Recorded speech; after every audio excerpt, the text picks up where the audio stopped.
Well, continuing the videotaping of the path upwards, so the creek starts leveling off up here. We're basically at the kind of the top of the major part of the creek.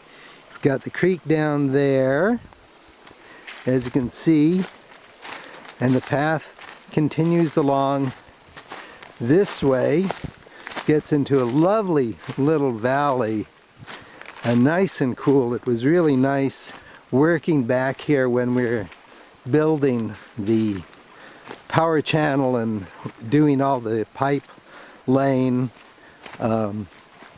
which obviously had to be done by hand because I didn't want to try to bring up heavy equipment into here. So all of this path was improved and the trench for the pipe dug by hand.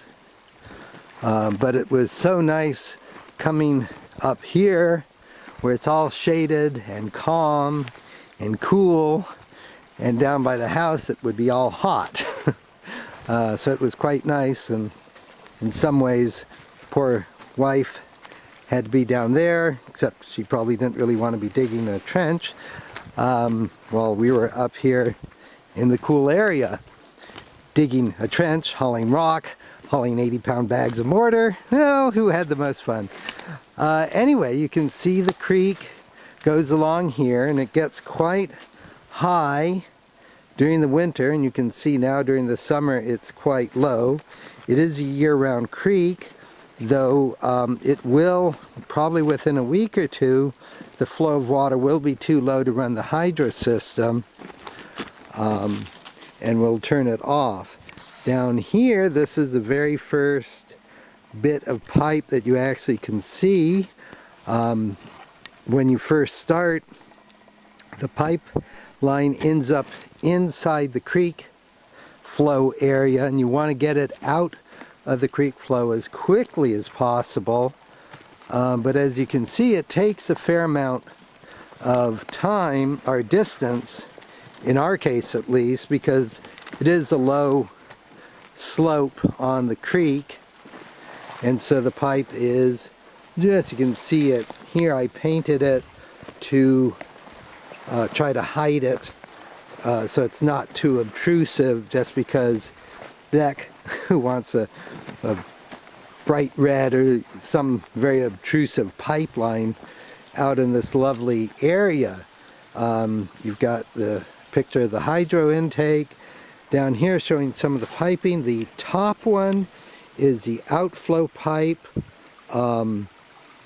When we need to do work on the system, we can pull out the gray pipe that we're looking at that's sticking out above the intake, and it will drain all the water out of that upper pipe and not fill the lower pipe, so we can do any work we need to.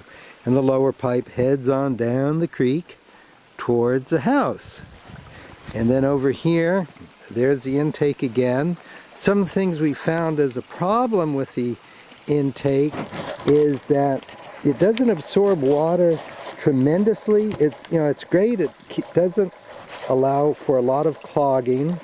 It's one of those lovely streams, but it does need a high flow to absorb the water, or else it needs to be bigger. And we actually really should have had a bigger screen put in for the amount of low flow that we're getting. Let me get down into the creek itself so you can see the I have no idea what it's going to look like right now. Okay, there's a shot downstream and the pipes, and then over here is the power channel that is built out of native rock that we went ahead and mortared together, so the water flow basically comes straight down towards me, down the creek, and then a section of it gets caught in the channel where Tarky is walking in, and then gets caught and down the intake, gets captured, some of it, and heads on down towards the house. So that's pretty much our hydro system in this lovely little steep valley. Take a nice shot up the hillside, and hopefully I'm not making people dizzy. This is not the electrical portion of the hydro system. If anybody is interested in seeing that, though it's visually not as stunning as this valley is, just leave a post and I'll see if I can't eventually take a video and talk a little bit about our electrical portion of the system. Have fun, everybody. Bye-bye.